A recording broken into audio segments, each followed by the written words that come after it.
Let them into an iPhone. Give them a warrant. They want the keys to all the iPhones, Trump. I mean, he's got blind spots. We all do. But there's not much there after that isn't BS. And that's what's frustrating. Is that people run to me and go, he hates gay people. Yeah. And I'm like, okay, where's the quote? He does. I quite frankly thought it was over the top when he was like waving an LGBT flag at the RNC and everybody to clap saying we've got to be nice to all the gay people now. And the Republicans are all, yay. I just thought it was like, wow, he's got conservatives doing stuff they never do. And then the left just says he hates gay people. I mean, it's the upside down level of it all that makes your head spin. I mean, if they got away with these lies, we'd really be in trouble. The lies blew up in their face. Hallelujah. Hallelujah. Trump's trying to unify people. But first, we've got to have a country to do it. Nobody's got open borders like this. They turn it into some personal attack. I can't just move to England or Mexico and just say, I'm here to have my baby free. They'd say, you're crazy. But you can come here and do it. You can go to Germany and do it. And again, they get the minorities in, they make them the majority, and they wind them up to be racist. We've got to change all that. Federal judge came out and told a bunch of bitching illegals, hey, if you don't like Trump being the president, go to another country. Don't come here and bitch about it all day. I don't like go to China and complain about their president, even though he's not even elected. What are the communist Chinese doing involved in our elections? Again, how did we get to this point? Now, speaking of bullying, we're going to go to break here in a minute. I'm going to come back and get into it. And I want to get more into these quotes from Trump. The election is getting people uninvited to Thanksgiving. Americans say the idea of talking politics at Thanksgiving is stressing them out. And it just goes on from there. I personally have been noticing this, seeing it. Everybody in the office says it's happening to them. And I want to make this point. I have hired Democrats before. I have thought we could wake them up. I have family friends and long-term friends that are liberals. I'm tolerant. I just think it's kind of a joke what they believe and how they've been conned. I'm nice to them. I have had people say, I'm not coming to your Thanksgiving, even though they've come other years because of Trump. And I have had friends of the family say, I'm not coming to visit you this Christmas because we're not friends anymore. And I mean people that I've known for over a decade that have told me, I'm sorry, I can't associate with you. Thank you for letting me know what type of person you were. I was tolerating you. And if this shows you're in a cult, because you're in a cult, folks, when you don't associate with somebody because you disagree with the Republican. First try was the League of Nations. Second try was the United Nations. And the third try is now to make the United Nations the full world government that was intended. Most of the nations in the United Nations and in the European Union are members of the ruling parties are members of the Socialist International. When they start talking about globalism, they try to soften it by talking about, well, we're talking about globalization and about increased trade and cooperation among nations. No, they're not talking about cooperation. They're talking about coercion, of building global governance, global institutions that will have world power, legislative, executive, judicial power, military and police power to override nation states. First of all, to erode and then destroy national sovereignty. They do not want a United States with a constitutionally limited government being able to in any way resist their plans for global governance, which is total takeover of the financial, political, educational, all systems, everything that we rely on as part of our culture and our economy and our government. They want that to be all under global controls. They cannot allow us to continue running our own lives. And that's what national sovereignty, of course, is all about. And so you see Richard Haass, president of the Council on Foreign Relations, Zbigniew Brzezinski, Henry Kissinger, constantly attacking national sovereignty. And they say, as President Obama said in this recent article that you referred to in the New York Times, that we saw World War I and World War II, all of the death and destruction that those conflicts brought to the continent of Europe and to all of the world. It was the result of nations failing to cooperate. And he said, we don't want to see a repetition of that. That is the theme of the false narrative that has been given to in our textbooks and by our world leaders, globalists, for the last several generations.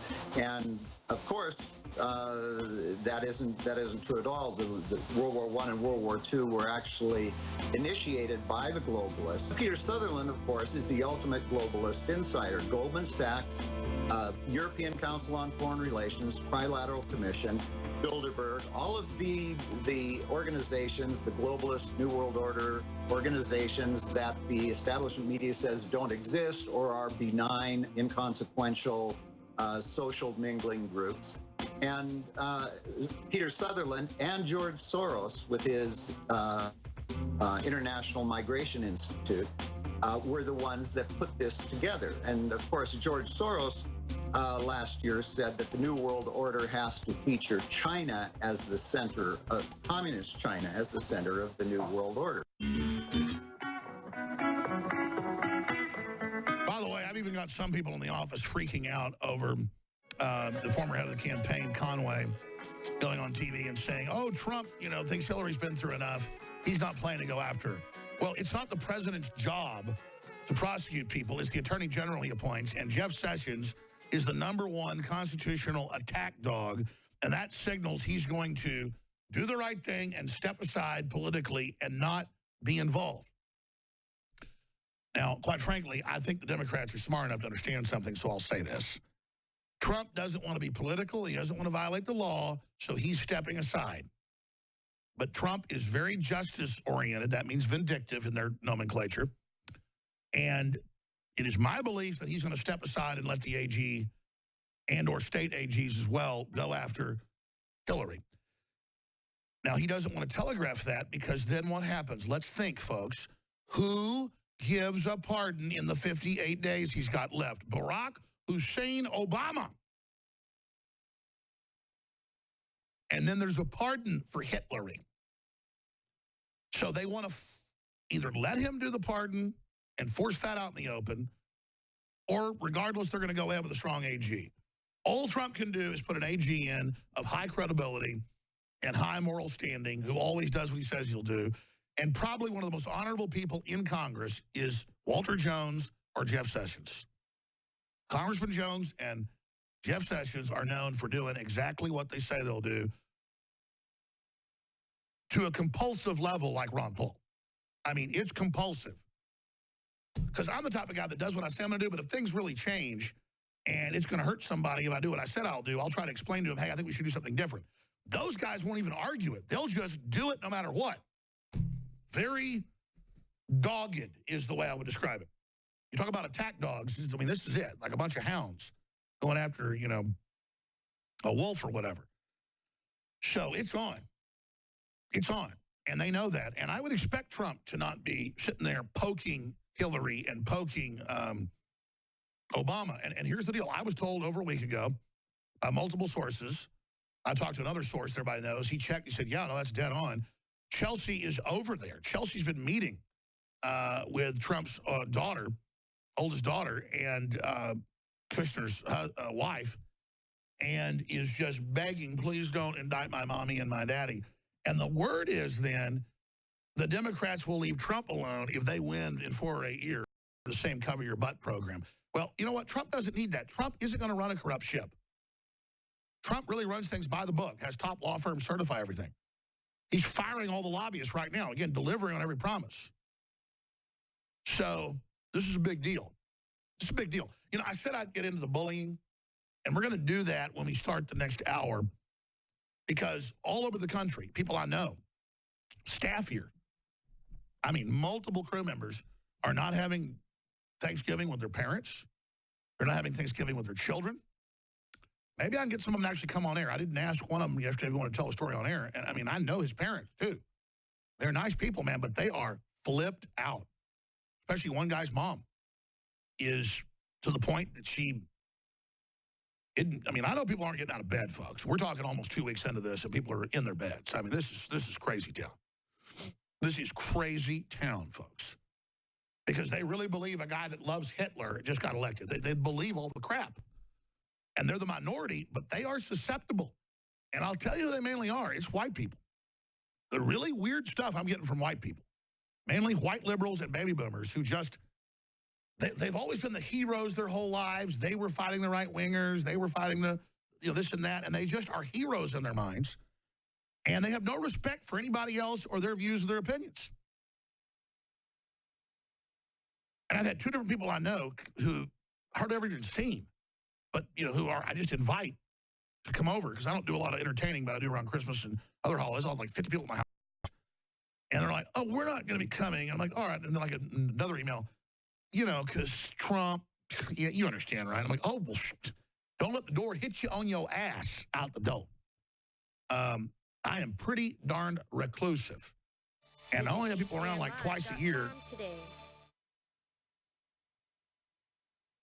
Well, it looks like President-elect Donald Trump is making good on his promises day one of the Trump presidency to withdraw from the TPP. We have an article, it's up on our website, Infowars.com, and aggregated from CNS News. It talks about how Trump characterized the move a part of a plan to advance the simple core principle of, quote, putting America first. Of course, that's been his credo, down with globalism the entire campaign. And now that President-elect Donald Trump, who said on Monday that his first day in office next January will be to begin the process of withdrawing from the Trans-Pacific Partnership, a prospective trade deal which has been the centerpiece of the Obama administration. He's going to rebalance it. Now, the Obama administration wanted to rebalance to Asia, but Trump called that a horrible idea. He's saying in an online video message that one of his top priorities in the first 100 days is to ask his transition team to, quote, develop a list of executive actions we can take on day one to restore our laws and bring back our jobs. It's about time. Well, he echoes a sentiment that everyday Americans have felt across this country, and it looks like he's making good on his promise. I'm Margaret Howell reporting for Infowars.com.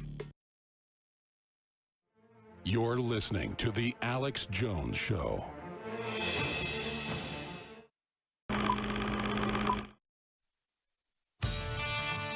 We are on the march. The empire is on the run. Alex Jones and the GCN Radio Network. We live